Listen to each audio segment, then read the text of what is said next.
অবগত আছি কেন আমরা জুমার নামাজের পরে এখানে একত্রিত হয়েছি। সংগ্রামী তাওহীদি জনতা, 93% মুসলমানের দেশে মাত্র 5% হিন্দু রাজত্ব করে যাচ্ছে। এদিকে ভারতে আমাদের 35% মুসলমানদেরকে দিনে দিনে তারা শেষ করে দিচ্ছে।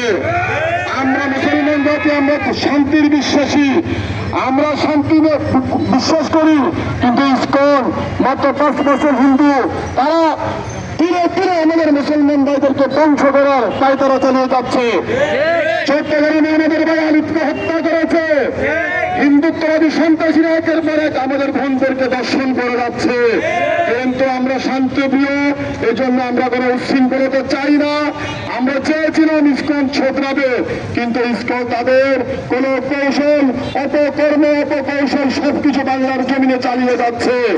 কিন্তু বাংলার সব অনেকগুলো রাজনৈতিক দল নিয়োগ, কিন্তু তারা রাজনৈতিক ভোটের জন্য মাঠে মাঠে ঘুরতে পারে। যখন মুসলমান বোনেরা নির্যাতিত হয়, দর্শিত হয়, কিন্তু ওই রাজনীতিবিদদের কোনো আওয়াজ আমরা শুনি না। আমরা ঘৃণা করি ওই রাজনীতিবিদদেরকে, ওই রাজনীতিকে যারা ভোটের জন্য হিন্দুদের মন্দির গিয়ে পূজা করতে পারে, আবার মসজিদে আসি তারা মাথায় টুপি দিয়ে মাথায় আলেম ওলামাদের সাথে পাঁচরা গোলামি করতে পারে।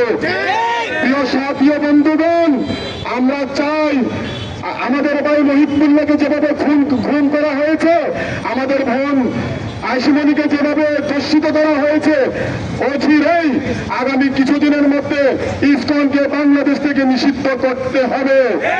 তাহলে আমরা শান্তিপ্রিয় জনগণ, আমরা শান্তিপ্রিয় জনগণ এভাবে ঘরে বসে থাকবো না। আমরা চাই আমরা হাদিসের দরজ দিই, আমরা চাই আমরা কোরআনের দরজ দিই, আমরা চাই আমরা মসজিদে রাজত করি, কিন্তু আমাদেরকে রাজপথে আসতে বাধ্য করবেন না। মুসলমান বিরাট জাতি, আমরা খালিদ বিন ওয়ালিদের উত্তরসূরি। আমরা চাই অতি বিলম্বে স্বল্প সময়ের ব্যবধানে ইসকনকে বাংলাদেশ থেকে নিষিদ্ধ করা হোক। নাসরুম মিনাল্লাহি ওয়া ফাতহুন করিব ওয়া বাশশিরিল